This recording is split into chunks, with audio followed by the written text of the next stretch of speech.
What's up, everyone? Welcome to this week's episode of the Dense Pixels Podcast. I'm your host, Brad, joined by my co-hosts, Micah. Hey. And Terrence. What's up?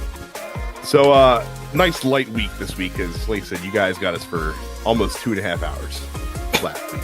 So, the video game gods smiled upon us and gave us a relatively breezy docket to go through. We haven't even been playing anything new. That's how barren this past week has been for us so far.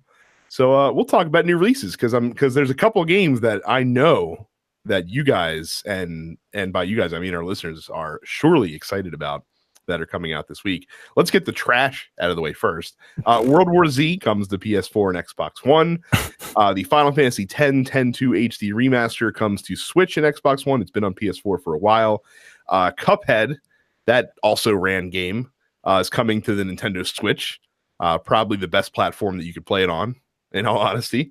But the real reason you guys are here, and I imagine the reason the majority of y'all are turning into the podcast this week, is because there's not one, but two snooker games coming out on consoles this week.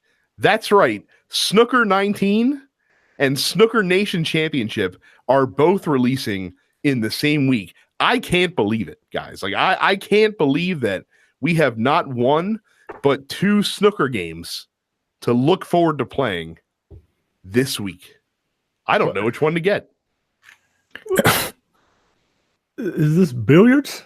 It's billiards with more balls, basically, Mike. I'm glad you asked. For those of you uncultured rubes who don't know what snooker is, it's basically English pool, but there's more balls. There's 22 balls that you have to sink instead of 15.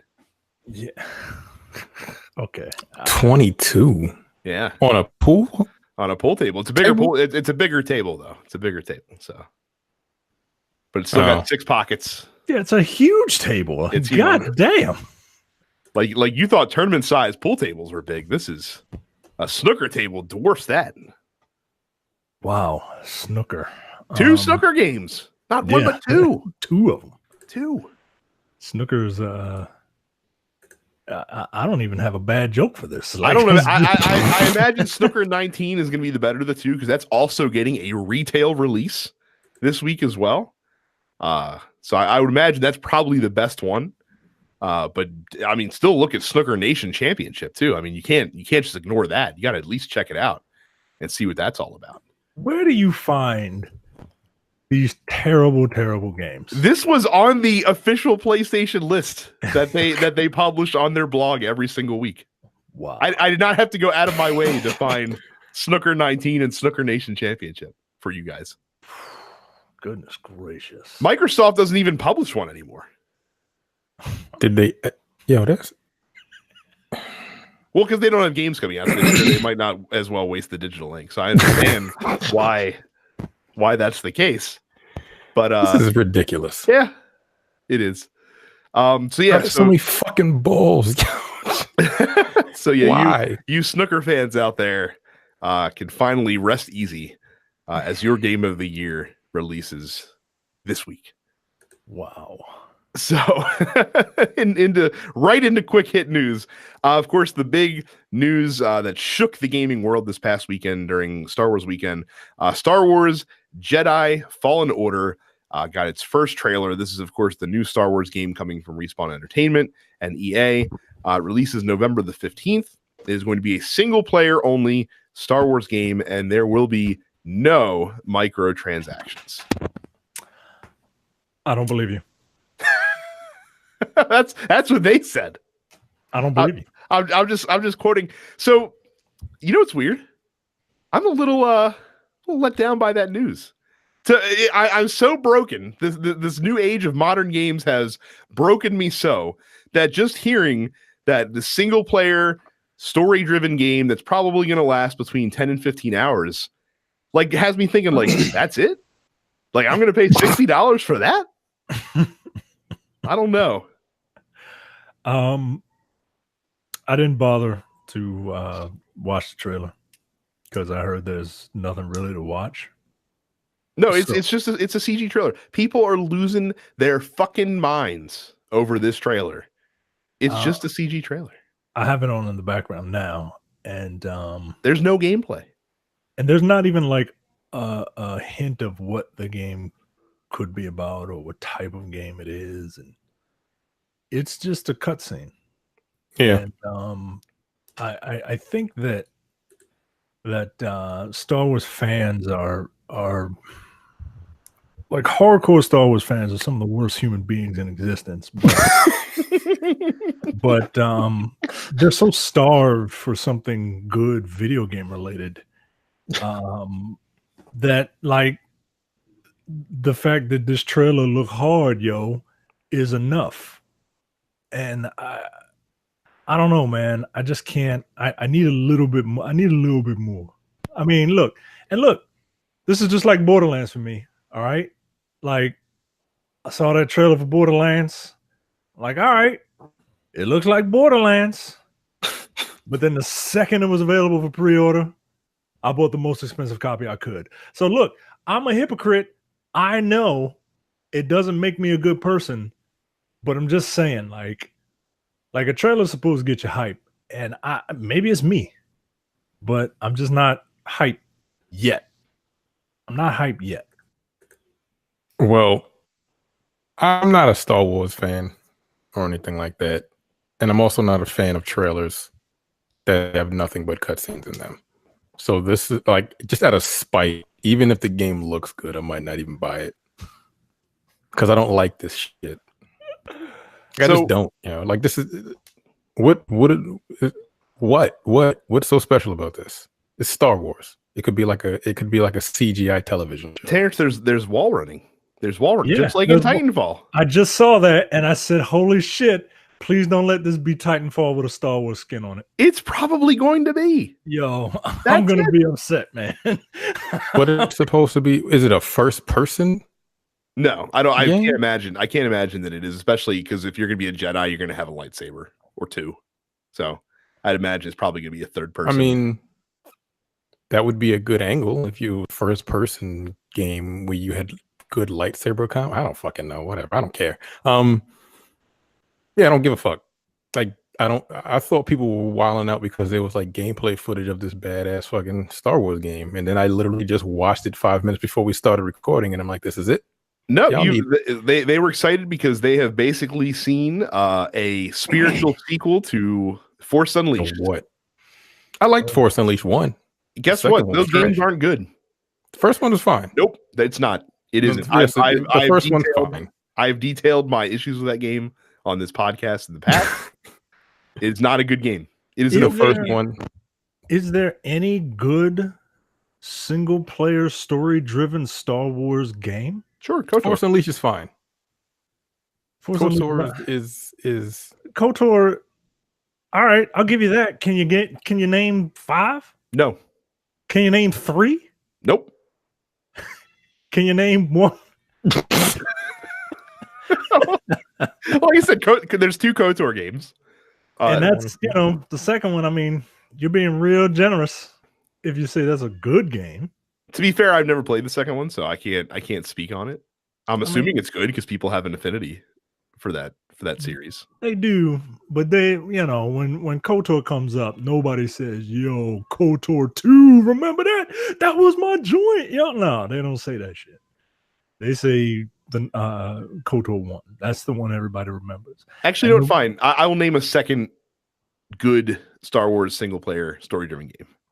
Shadows of the Empire. Nope. It's fine. Nope. With Dash Rendar? Yeah. No. Even for its time, you don't think that game was just fine? That game was adequate for its time. And once again, it was because we were starved of Star Wars stuff. Like, I remember that game. Like, you played as Dash Rendar, and Luke and Leia were kidnapped, and you, Dash Rendar, had to go save them. And Dash Rendar looked like Han Solo with a beard.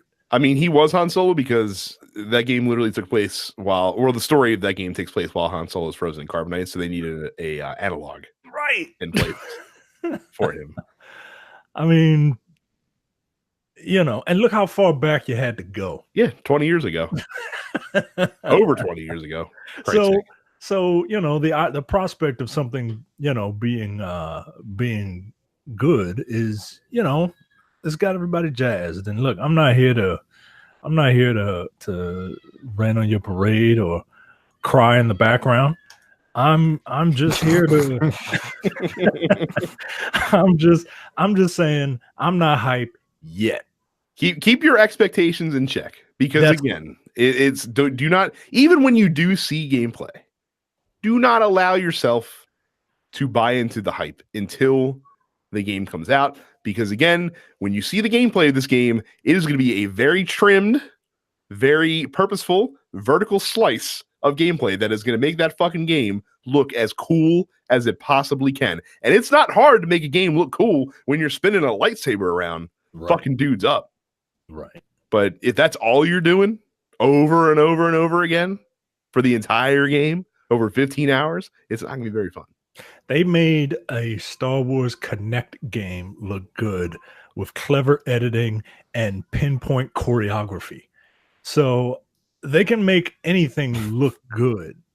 This might be one that you might want to wait for reviews on.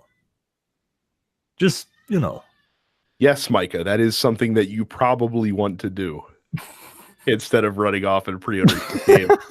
I mean, look. The second I see some gameplay, I'll be all in. Look, at least you can get a refund now. Yeah, on PSN. So like if the game's not shaping up well, at least you can be like, well, let me get my money back before this shit starts downloading on before downloads. Right. So that got announced. People are hype, and I, like you guys, I can't figure out why yet. It's not time for that yet. So it's very bizarre to me. And there's no guarantee that it's not going to have some kind of like DLC or whatever. It will, because it's EA. I don't trust them. Yeah, I don't trust them, yo. I don't trust them for... They may have microtransactions. There will be some type of paid something that you'll have to pay for extra shit. There will just will be. Plus, and here's something to consider as well. I don't know how long Respawn's been working on this game. It's going to be released this year in a crunch. Like they have to get it out in tune with the movie. So there's a very strong chance, especially given EA's track record of late, that this might be a bit of a rush job at the end here. Remember when Star Wars Battlefront launched without content that was supposed to be in the main game, but they had to rush it out to make it in time for the movie? So just keep your expectations tempered. That's all we're saying. Yep. So finally, our long national nightmare is over. You can now change your name on PlayStation Network with the couple caveats attached. We've talked about this story before. There are a few games that there are some known issues. If you do change your name, that you might have problems in these games. Now, fortunately, the full list of games where this is a problem, it's only about 40 games long, and a lot of them are old sports titles that are unlikely to affect most people. So there's two tiers of this. There's games with issues identified, and these are fairly mild issues. Probably they don't really detail what those issues are. Kind of wish that they had done that. But these games have probably very mild issues. Some of the things they said is maybe your previous online ID will be visible in these games. It might unlink your account, but you just have to link it again and you're fine. Things like that. It might restore default settings. Stuff like that, like minor problems that are easily fixed. The other list are games with critical issues, according to them. This is only 10 games long, so I will name all of them. Disc Jam, Just Dance 2017, Little Big Planet 3, MLB 14, 15, and 16, Onrush, Golf Club 2, and Worms. So these games are apparently the known games with critical issues where you might even lose paid downloadable content or trophies or things of that nature. So if you own any of these games and still play them on a regular basis, you may not want to change your name yet. But it's cool that they're being really upfront with this part of it. Apparently it's super easy. Again, we've talked about this before. The first name change is free. After that, subsequent name changes will be $9.99. You can revert back to any of your previous names at any time. So if for some reason things aren't going well, it's easy to fix. And apparently reverting back should also fix any issues that might arise with any games as well. apparently you can have your old ID displayed next to your current ID for 30 days so that people that might not realize who you are will know that you switched. It's cool that it's finally fucking here. I don't know why it took so long. But yeah, now if your PSN name sucks or if you just want something different, it's there for you. I try to get my old name back. It said it was in use. Well, so the problem is that know. apparently any name that you use will always be linked to you. So like you can never get your old ones back. And like Micah or Xbox is the one where you have a problem, right, Micah, with yours? Yeah, and that's just because somebody Right. else has it. Yeah, so it doesn't work that way. Like for me, Turpitude 71 will always be a name that is linked to my account, whether I use that name or not. So, but I don't want to use my old name. Well, you can't unless you have your old login. Yeah, that's the problem.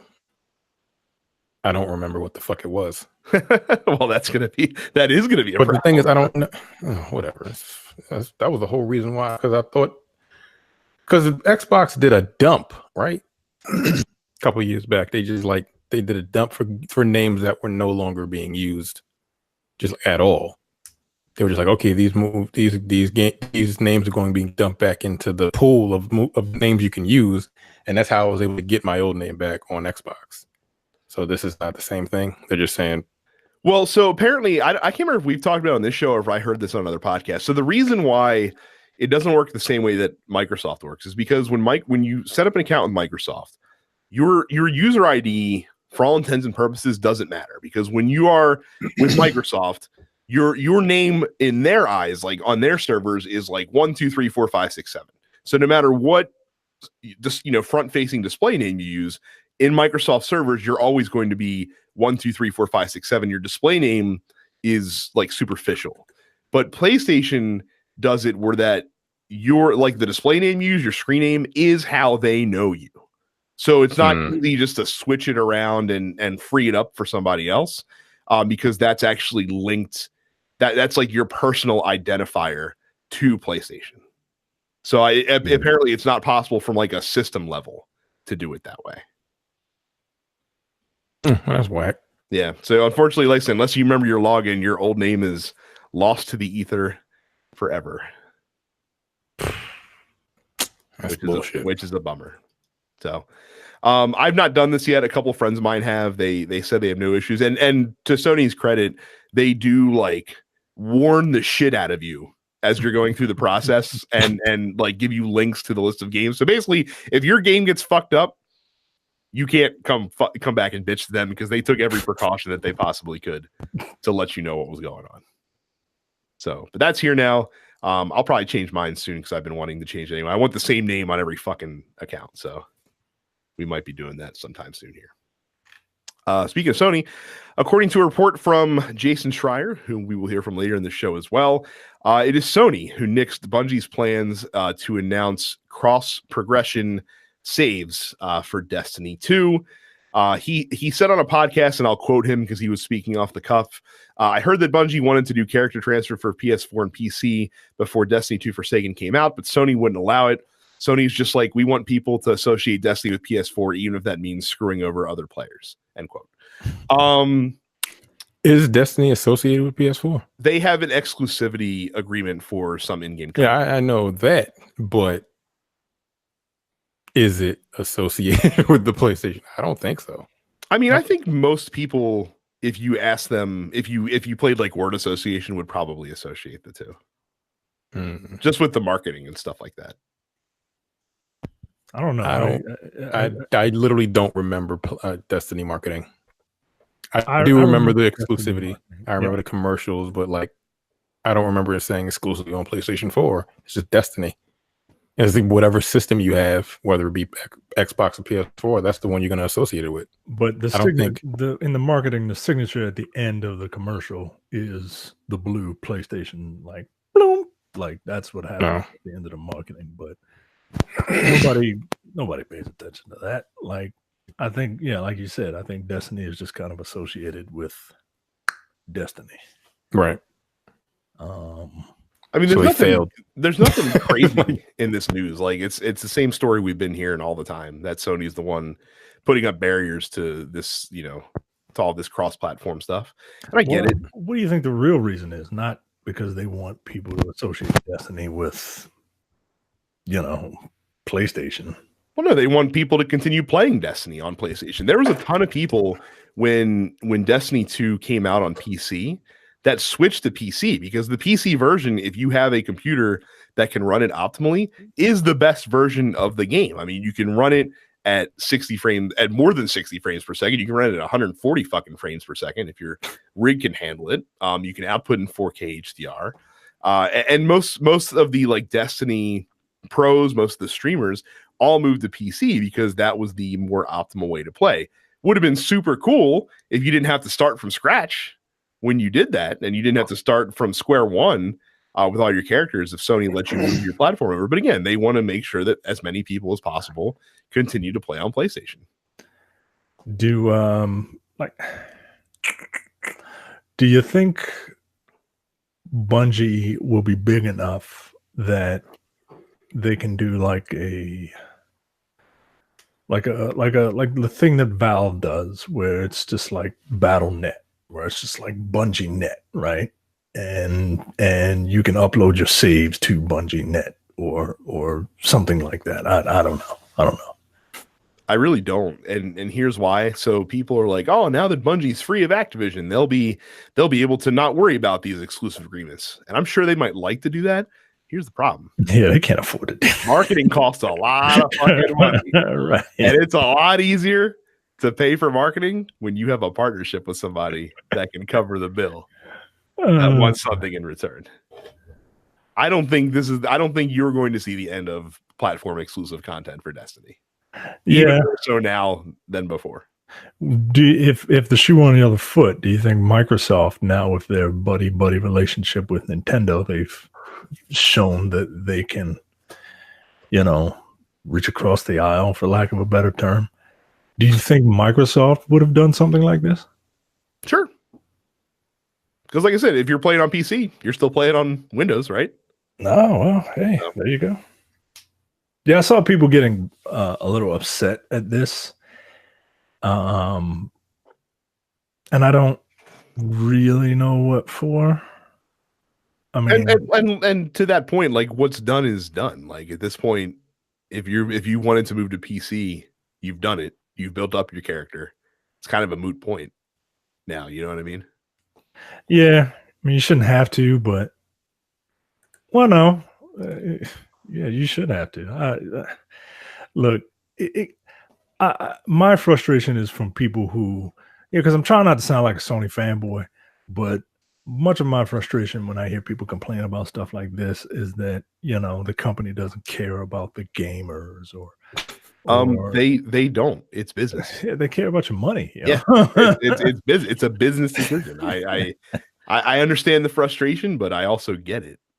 Like it's not like nobody can, like every argument about like nerd shit, video game shit, it always boils down, like people think that just because you buy something or consume something, like you're owed something, like they have to cater to you. Like, nah, man, like people don't know how transactions work. like basic transactions. Like if you go to McDonald's and say, I want a quarter pounder with cheese, and you give them money and they give you a quarter pounder with cheese, then you turn around and be like, wow, it would have been really nice if you'd have gave me a drink with it also. Well, bitch, you didn't pay for the drink. Like, we don't owe you a drink just because you're nice. I don't get it, man. God, I hate being old, man. Because I think that's what it is. Like, if I think I was younger and stupider, like I think that it would make sense in my head, but it just doesn't. And like I said, so like if Microsoft cared about gamers, they would build rechargeable batteries into their controllers instead of making you pay for $25 for one. Right. When you buy your controller. Right. It's again, it's about making money. None of these companies If they care cared about about you. the, if they cared about the gamers, these consoles wouldn't be a car note.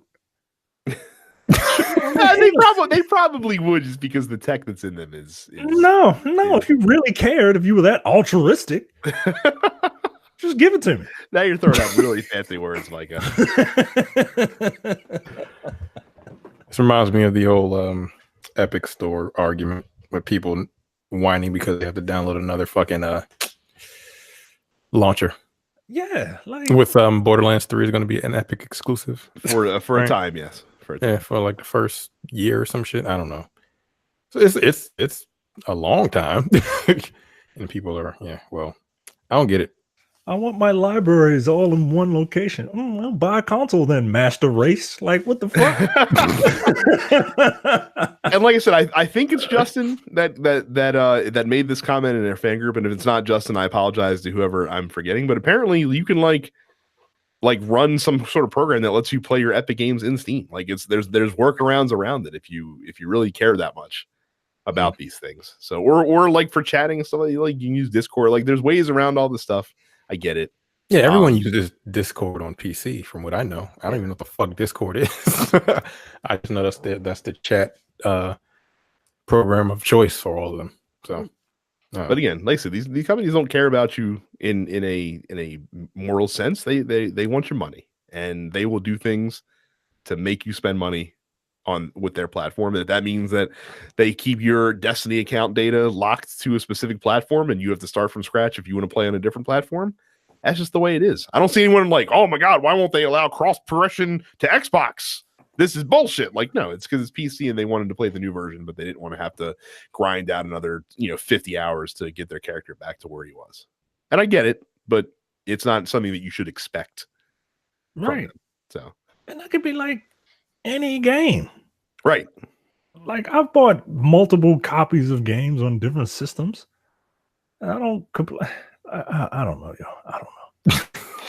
So speaking of another fucking shallow, shitty game publisher who's not going to let you fucking transfer your progression from one platform to the PC, Nintendo is releasing Octopath Traveler on PC. Or actually, not Nintendo, really. Square Enix is porting Octopath Traveler to PC in June of this year. June 7th is when the game comes out.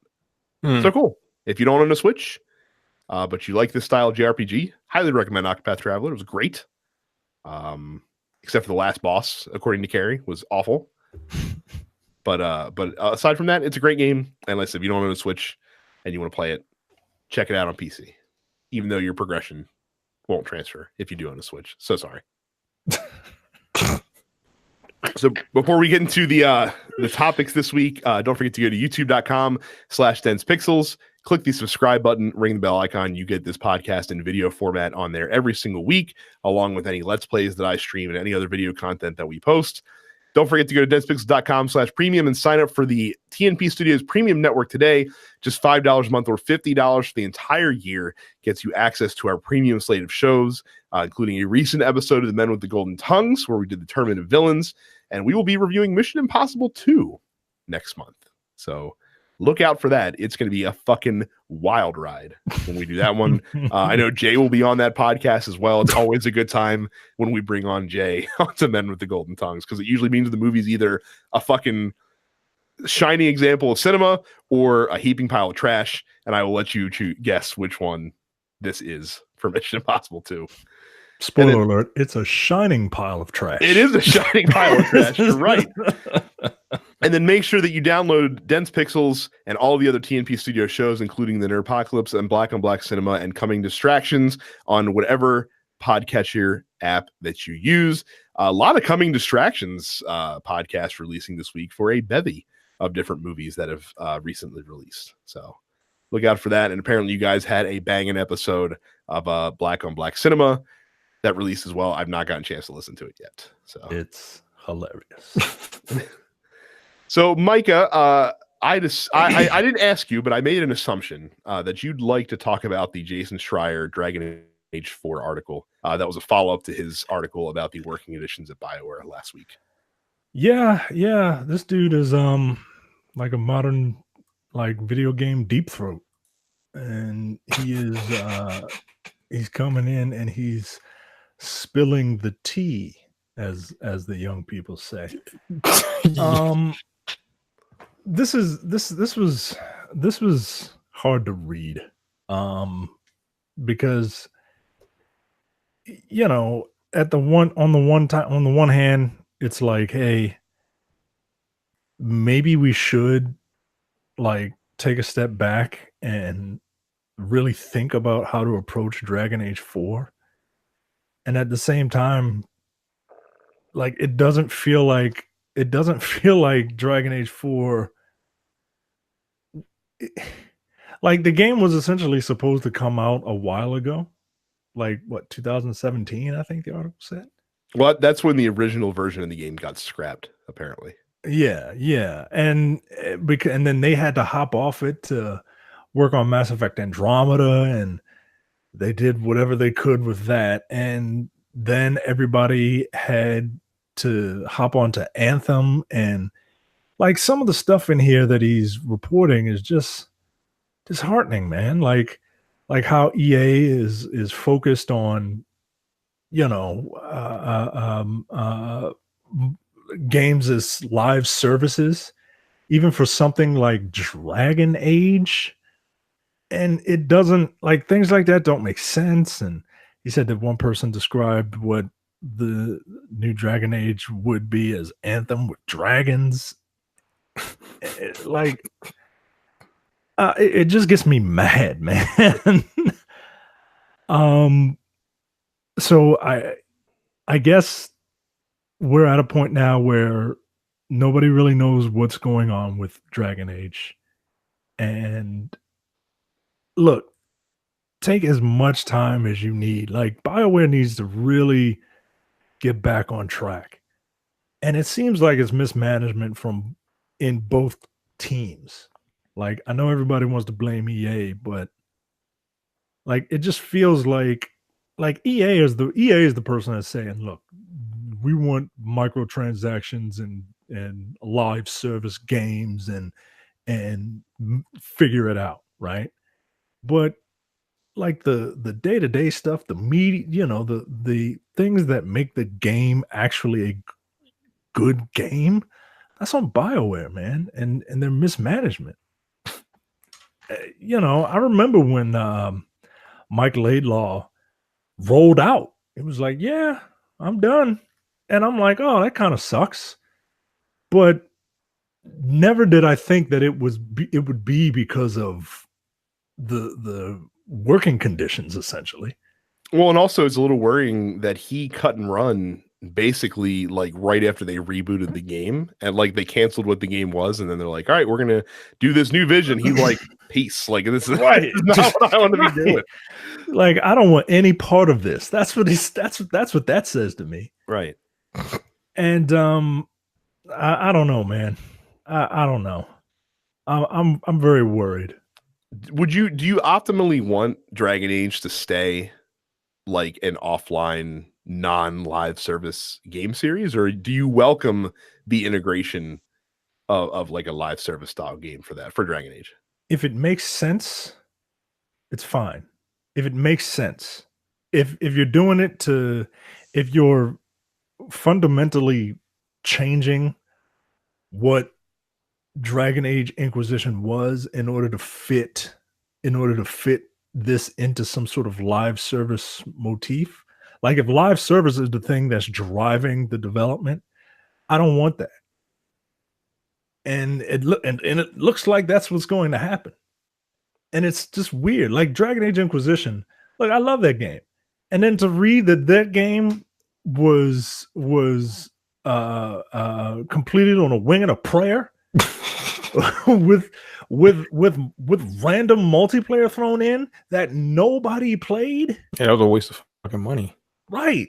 I didn't even remember that game had multiplayer. Yeah. Like, what did you do? What did you do? It was essentially the Mass Effect 3 multiplayer. Was it? Yeah. Like you would go through like dungeons, and then you would go through dungeons with like three-man teams or something like that. Yeah. It was with the Dragon Age gameplay. It was like online Gauntlet. Was that in the game at launch? Yes, that was in the game. I don't launch. remember that at all. Like, if you told me that, like, Dragon Age Inquisition had multiplayer, I'd have been like, you're lying. That didn't happen. Yeah, no one remembers that because it was pointless. Because nobody played it. Nobody played it. Like, you didn't even bring you probably didn't even, like, even if you had to, like, check your settings before you began, you just immediately went from new game and you just kept going all the way down to settings. You didn't see the multiplayer option there. No, I didn't. I'm willing to believe that I had a version of Dragon Age Inquisition that did not have it in there. Perhaps that only came with the deluxe edition of the game. But it was there, man. It was there. And I tried it once and I was like, let me see what a multiplayer Dragon Age is like. And it stunk. Like, it was just terrible. So that's when they were putting multiplayer and everything. They put multiplayer in Tomb Raider 2 for some reason. What was the second one? Out for fucking for Shadow of the Tomb Raider because they're like, nobody played that shit. Yeah, no, that was nobody wanted it. And they had like microtransactions in that shit. Yeah, like, don't do that. They had microtransactions in the Dragon Age multiplayer as well. Yep, they did like little packs and shit. Yeah. Yep. Random, it feels like Mass Effects. Then it probably like little boosts that were temporary that only lasted for a match at a time. Yep. So I just this was really sad to read, man. Like, I mean, they seem at least the people that he talked to seem optimistic about what the game could be, especially in the wake of the big story last week about working editions and the supposed wanting to get better at that upper management wants them to have. I'm with you now that I would be scared. I'll adopt Terrence's 3-strike policy.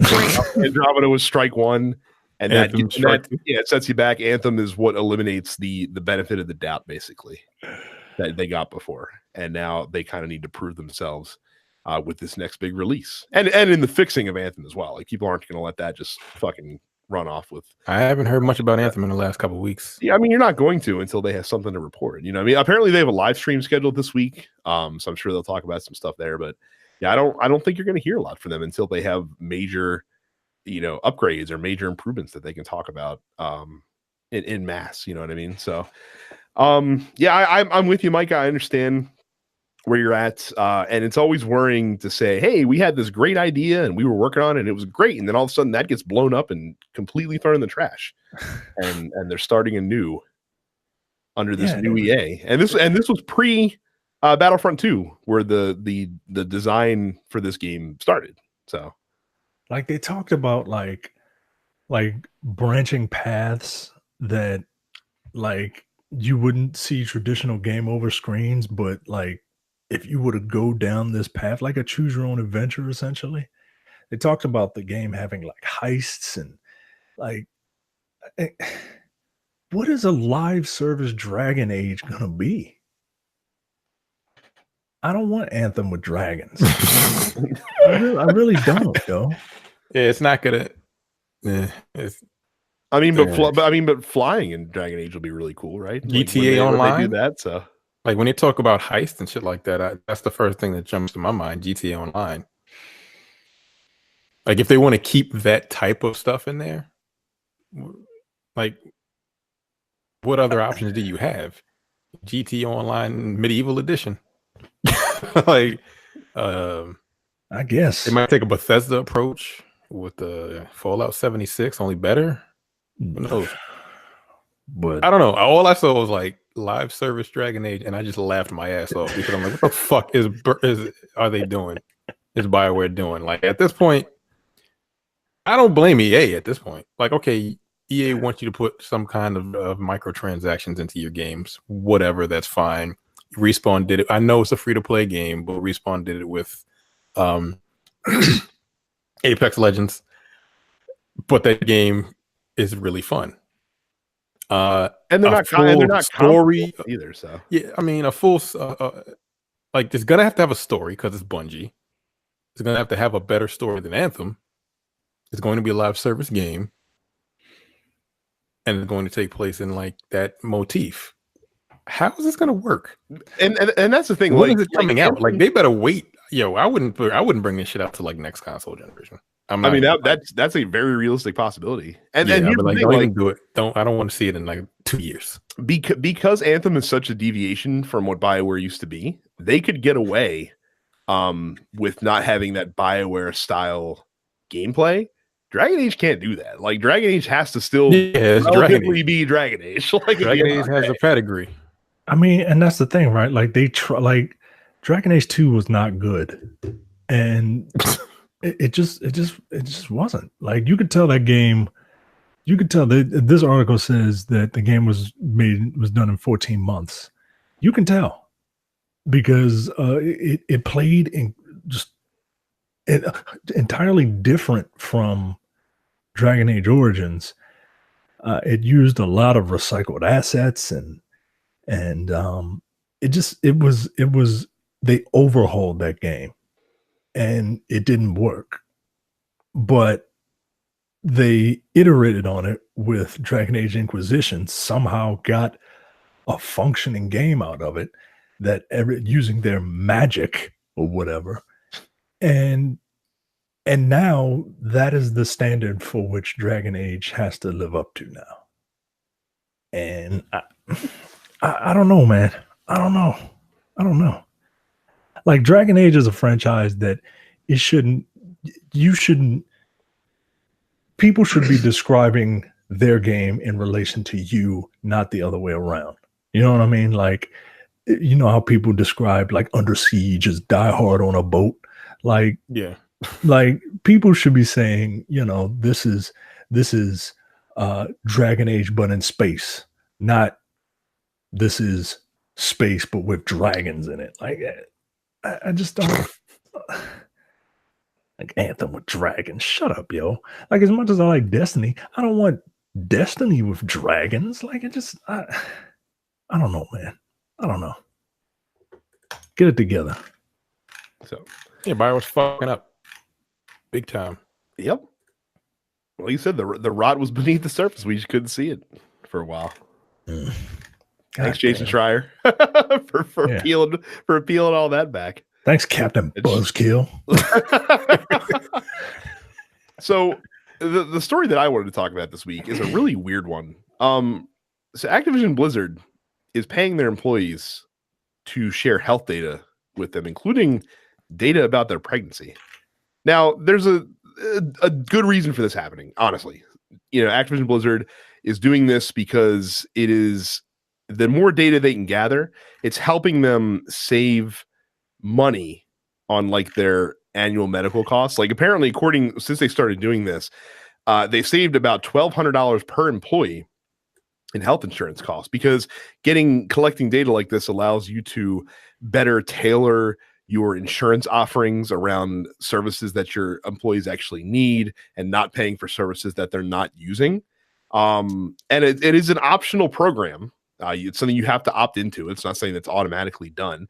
And they're paying you for it. Like they're apparently paying people $1 a day to share this data. And obviously, you know, $365 over a year for free for doing nothing but sharing statistics seems like a pretty good idea. I just don't know if I want my employer to have this information.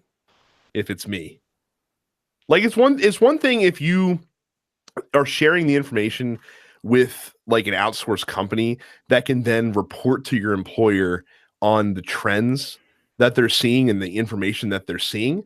I don't really want the company that I work for, and not just Activision, any company that I work for, to have very specific health data about like my eating habits, my sleeping habits, my diet, you know, whether I have cancer, whether I'm pregnant, that sort of stuff. I don't need the actual employer to know those specifics about me. It's just a little weird to me. It's a little off-putting to me. Yeah, it feels like, you know, one step closer to, you know, our corporate overlords taking over this country and you know, it just, I don't know. I get like weird science fiction movie vibes from it. You know what I mean? Like Activision is making a play at trying to be the third big company that will rule the United States. Get those Orwellian feelings in the back of the head. Man. Yeah, man. It just seems kind of It just seems kind of odd. This is strange. Like, don't worry about my.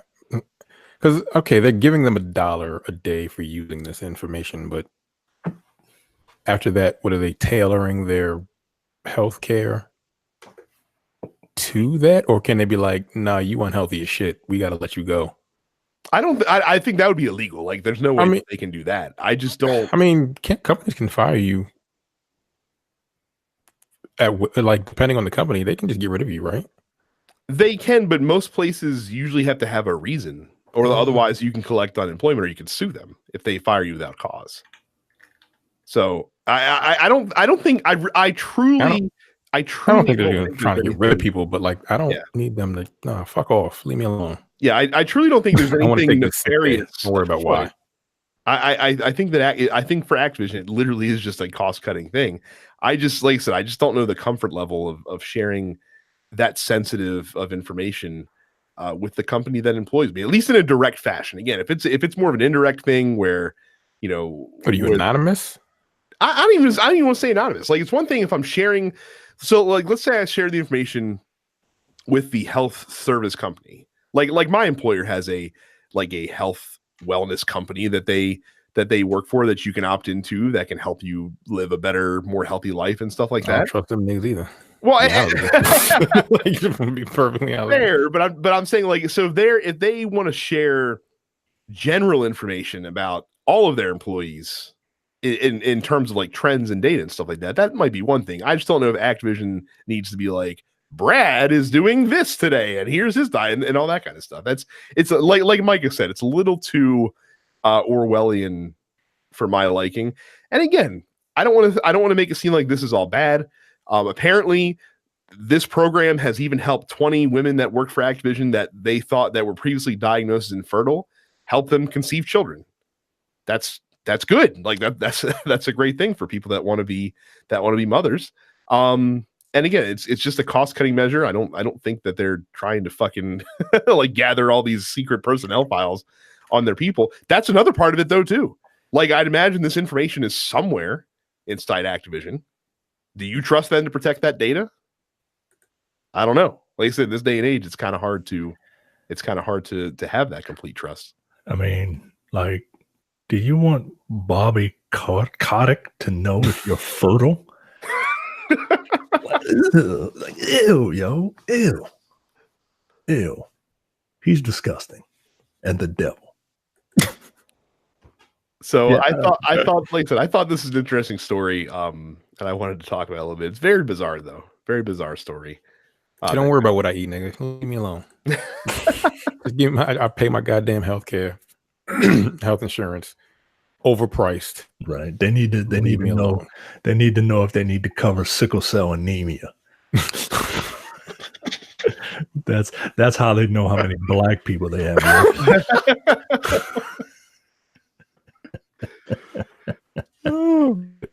So before we move into the post office, real quick, Terrence, I just wanted to throw it to you real fast, and this doesn't have to be long, but you finally got yourself a proper gaming headset, and you were talking to us about the joys of and how it's changed your gaming, and I wouldn't mind if you'd expand on that, because we never really talked about that on the podcast before with any of us. Oh yeah, I've never had a proper gaming headset before. Like, I've always bought a headset just to chat functionality. So I've been playing since I play so much Apex Legends. This is like the first time I've really gotten into a first-person shooter in a very long time. Sound is very important in those games, so people can't like creep up on you. So I'm like, fuck it, I want to see if I can get a headset, because while I have a surround system, I live in an apartment and you can't really turn that shit up at 12 at night. It just don't work. You don't want to get kicked out of your apartment because of your neighbors complaining to you. So I went ahead and bought one yesterday. I bought the A20s, the Astro A20. It's a wireless headset. It's not 5.1 or anything like that, but they simulate like it's got the virtual surround sound. Yeah, it's got like the virtual simulated surround sound in there, which is really good. And since they're headphones that are not connected to the PlayStation controller, like you can control the volume on them, so you can actually turn them up way more than you would be able to on some headsets that you plug directly into the controller, which sucks. Yeah, they're awesome. Like my gameplay instantly improved just because the ability to hear and know when you have people in the vicinity of you, you can prepare for a gunfight instead of getting ambushed all the time because it's a pain in the ass. And then I use it for other games as well. You can hear what the sound designers want you to hear with a good set of with a good set of headphones, because it's like I was playing Devil May Cry last night, and I could actually hear the music through the fighting, which I couldn't do. Well, first of all, my PlayStation sounds like a jet engine when I'm playing Devil May Cry 5. Like, can you trade one in to get like an updated version of the PS4 Pro? There's nothing wrong with it. I mean, I'm in the same boat. The older PS4 Pros are fucking just incredibly loud, and it's like they really. I even moved my old one from sitting in the cabinet, like on the shelf, to on top of the cabinet, and it doesn't fucking matter. It still is like louder than you could possibly imagine. Right. But my newer one, it's quiet as a mouse. Right, that's what I'm saying. Like the newer versions, I think I looked online to see, because I thought, what the fuck is wrong with this thing?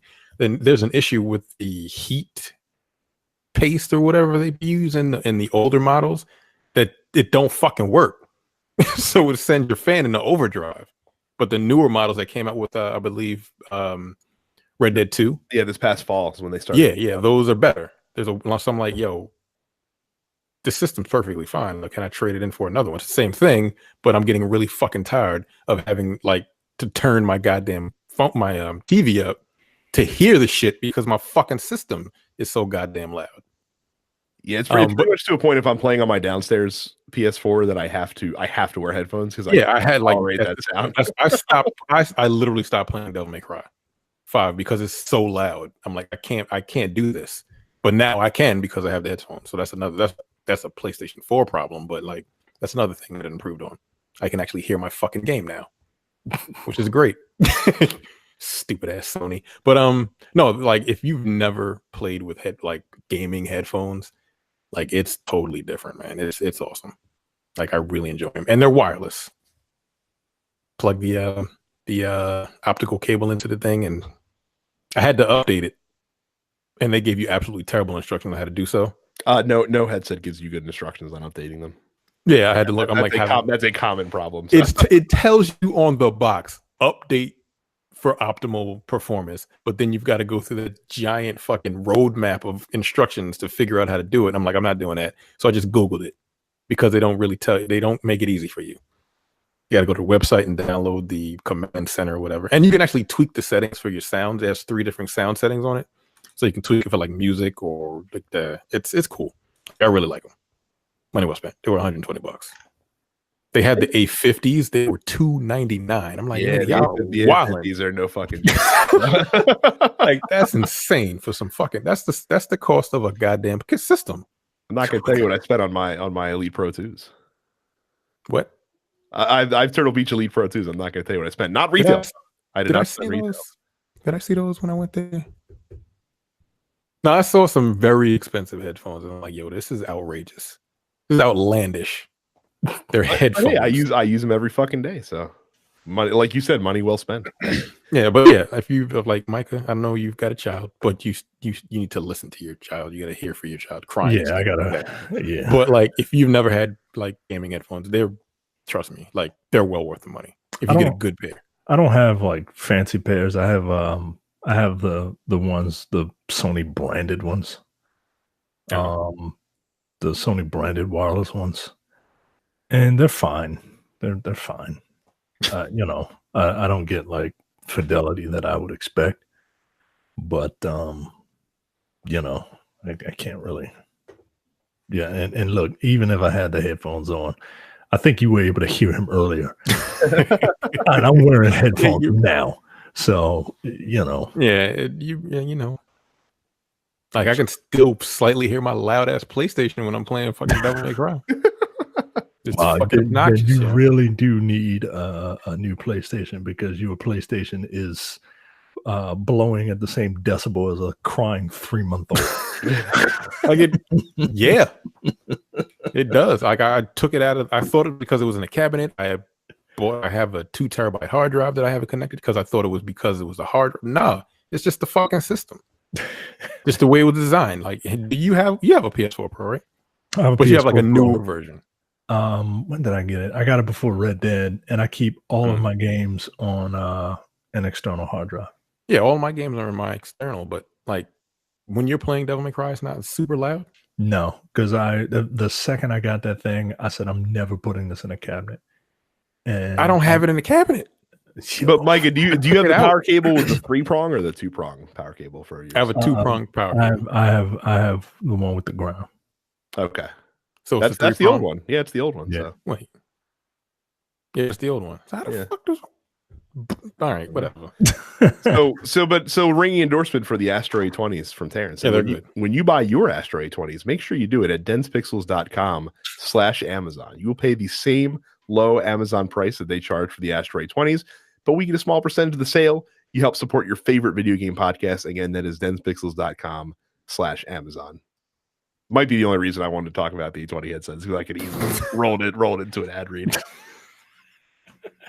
I wouldn't hear about them because I've seen them, but I never talked to anyone that had hands-on experience with them. So I'm happy to hear that they're very good. How much are they on? I think they retail for $150 normally. You might have caught them on a sale. Yeah, I got them on sale. They were $119. It's a fair price for those, I think, though.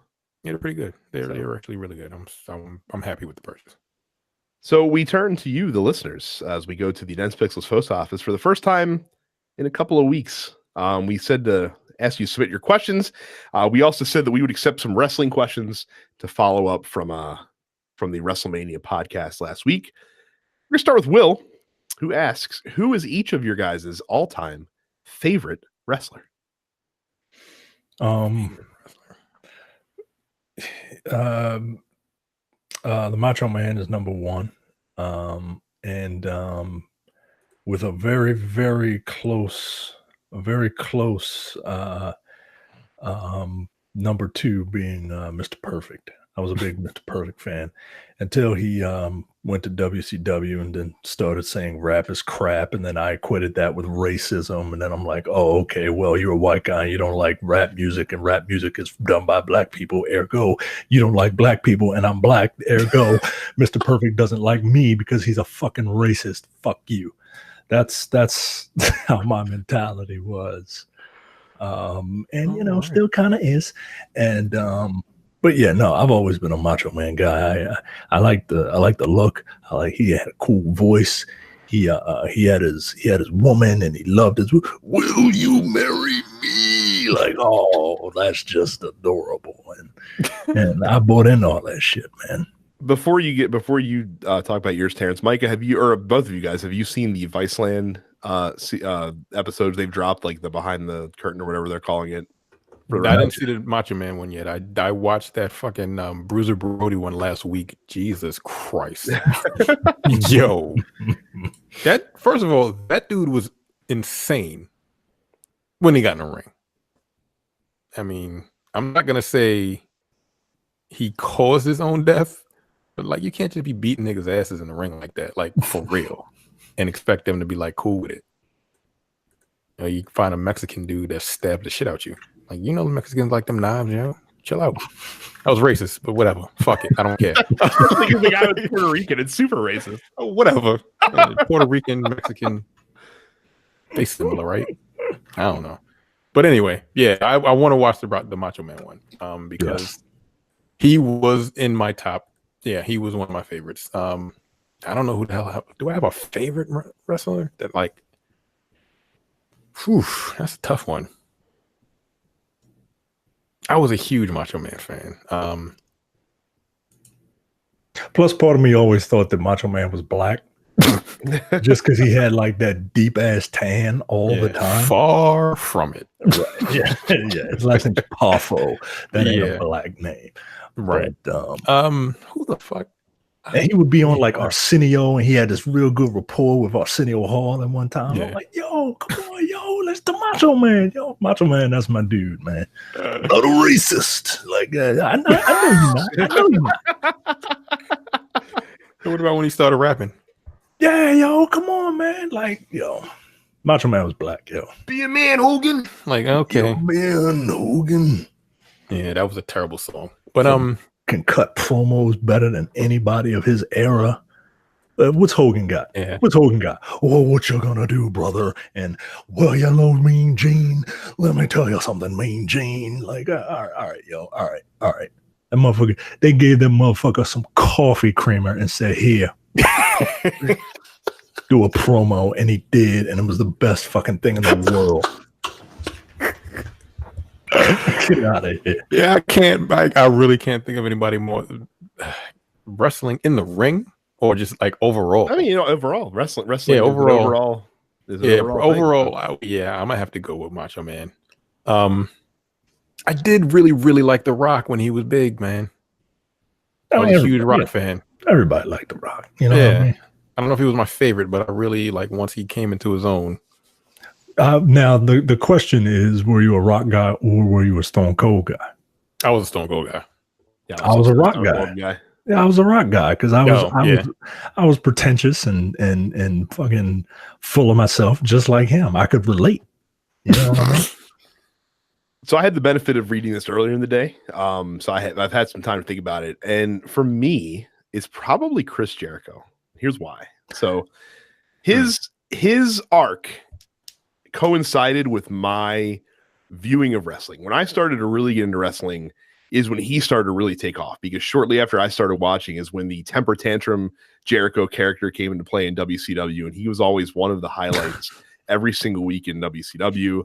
He moved to WWF when I started to pay way more attention to the WWF than WCW. Will give him the best introduction of all time.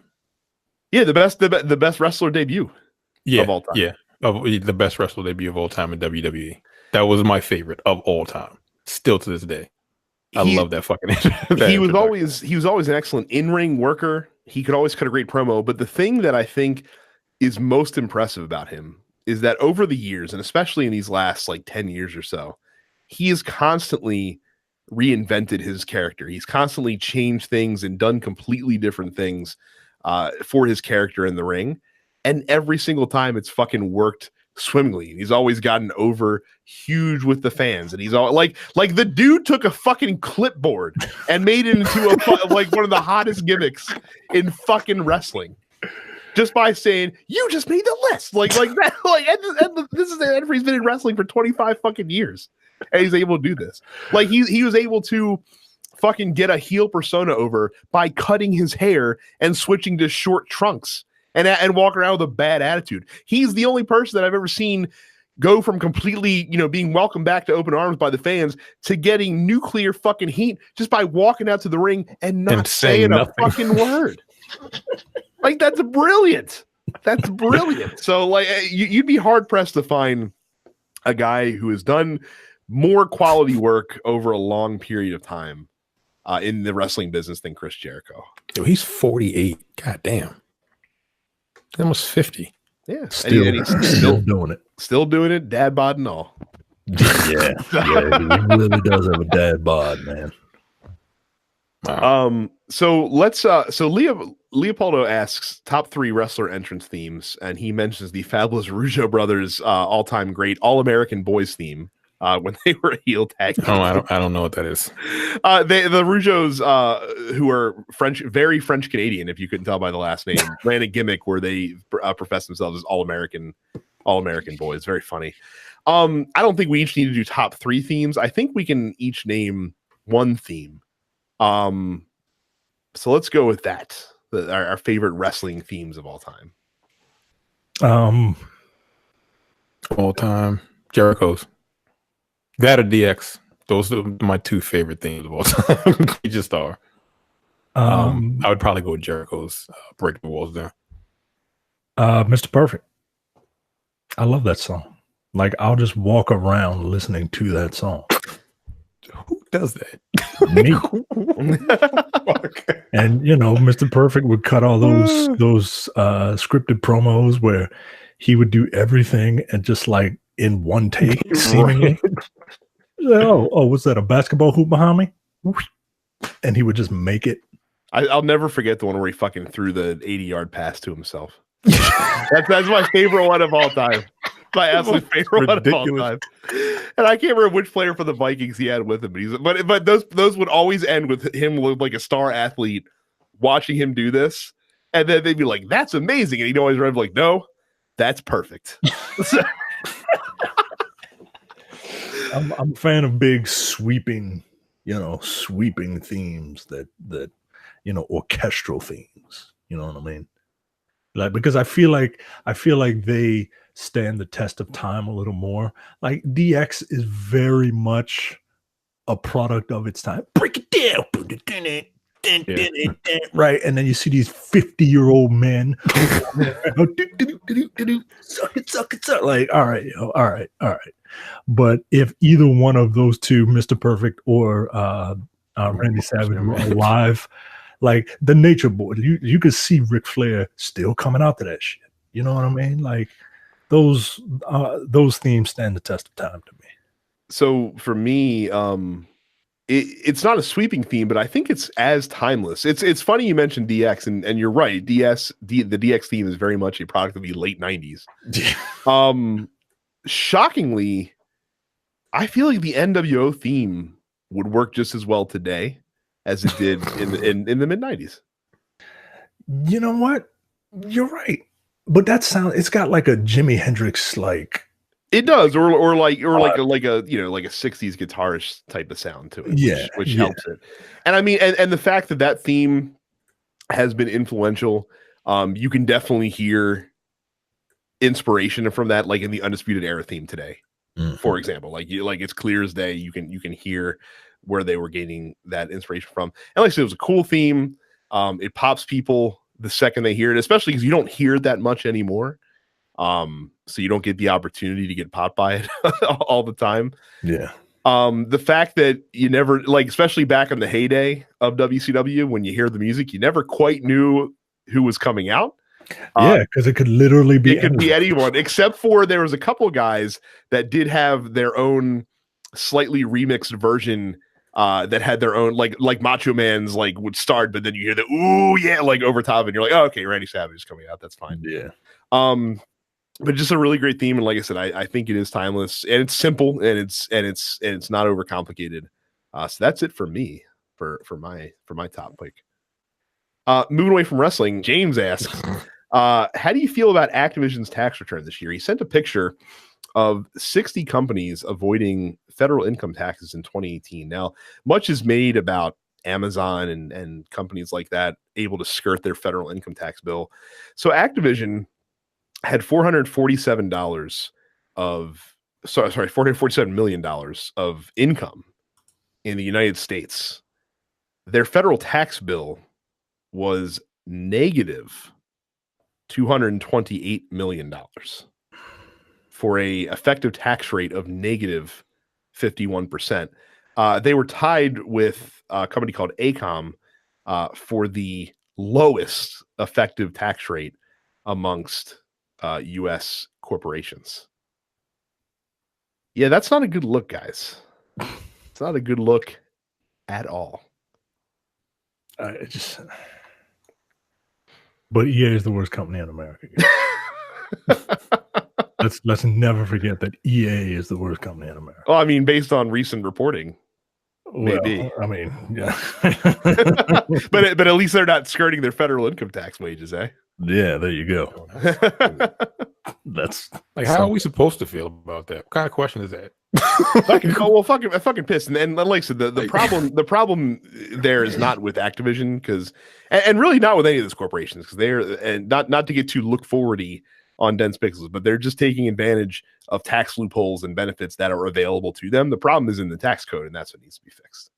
Yeah. So, but no, it fucking sucks, and it's bullshit. And even more bullshit when, again, you go back to, hey, we laid off 800 employees despite the best year ever, but fucking get out of here while we're getting $220 some odd million back from the federal government. Fuck out of here. Let's see here. We might probably only do one or two more. Brian says if he sends a taser that he buys through the NetPixel Amazon link, will someone tase me to settle me down next time I'm jumping around defending Anthem? I have calmed down on my Anthem defense. Thank you very much, Brian. You must not have been listening for the past couple weeks. We'll end with Trey, who asks, if Sega were to put out a compilation for the Saturn and Dreamcast, what are the top 5 games that you would want on them? Now, I think we can easily throw away the Saturn part of the equation because there are no good games. I don't from know what the Sega Saturn. I don't know. What does a car company have to do with it? But I think between the three of us, we can come up with 5 Dreamcast games that would belong on a Dreamcast compilation. And by the way, they have done a Dreamcast collection in the past. They did. Yeah, it was pretty lame though because it was all Sega shit. Like the problem is to have a good Dreamcast compilation, you need to be able to put third parties on there. Yeah. I'm looking at a list of Dreamcast games. I mean, I feel like Crazy Taxi, if it has the original soundtrack, would be one. Yeah, that's why I started listening to The Offspring because of that game. And their lead singer, Andy from Look Forward.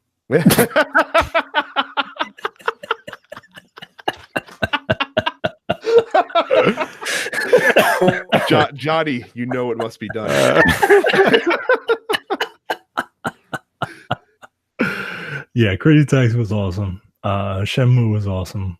Jet Set Radio. I love that game. But again, I just really like the music from that game. Did you guys ever play Seaman? No, God, no. Are you kidding me? I had it. Yeah, I had it. I played Seaman. I used to race home to play with Seaman. I mean, I think Marvel vs. Capcom 2 would be remiss if we didn't put that on there. Yeah. That was the best version. Look, y'all shitting on Saturn. Saturn had the best ports of the Street Fighter game, the Alpha series. Are you sure about that? They had yes, I'm positive. Positive. Okay. It absolutely did. Yeah, Crazy Taxi, Fantasy Star Online, both Power Stone games. Power Stone 1, and Look. I guess Power Stone 1 and 2. I don't know. I like. Look, say what you want. Say what you want. Ready to Rumble is probably going to be on there. I mean, the first one is fine. The first one. It's that Nintendo Wii one that fucking ruined that series to death. Project Justice. Yeah, Yep. I would definitely put on there. I love that game. Shit, I would put that on there as opposed to MVC because you can get MVC anywhere.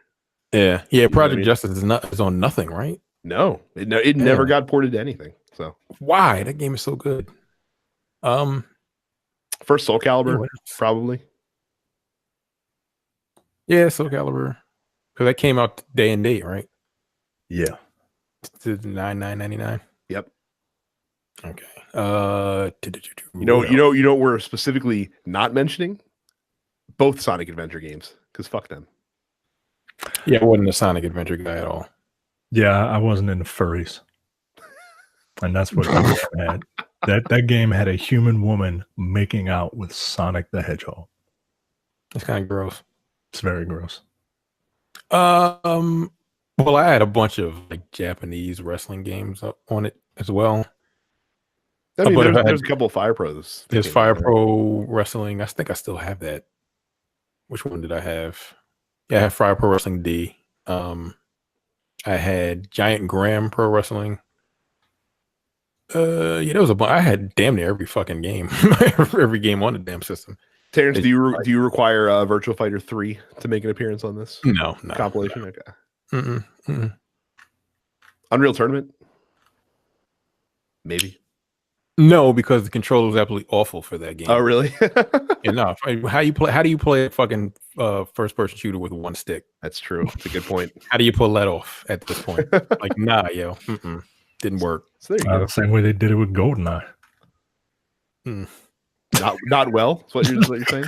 No, like GoldenEye, it's a lot slower than fucking Unreal Tournament. Yeah, it is. I'm just being a. So there you go. We gave you Unreal Tournament with one fucking stick. Nah. So there you go. We gave you a whole bunch, way more than 5. We gave you a solid 15 game compilation there. Ikaruga was good. I'm just running through all of the games I played. Ikaruga was actually amazing. It was a top-down shooter. What do they call those? A bullet hell shooter. Bullet hell shooter. Yeah, great. But I think you can get that on like Xbox. I played Virtua Tennis also. I like Virtua Tennis. The UFC game was good. Yeah, there was some really good games on the NFL 2K. Fuck it. I will ask you guys a quick follow-up question. We don't have to linger on this. Is the Dreamcast the greatest what-if system of all time? Yeah, because everyone thinks fondly of it. It died a hero and did not live long enough to become the villain. Oh shit.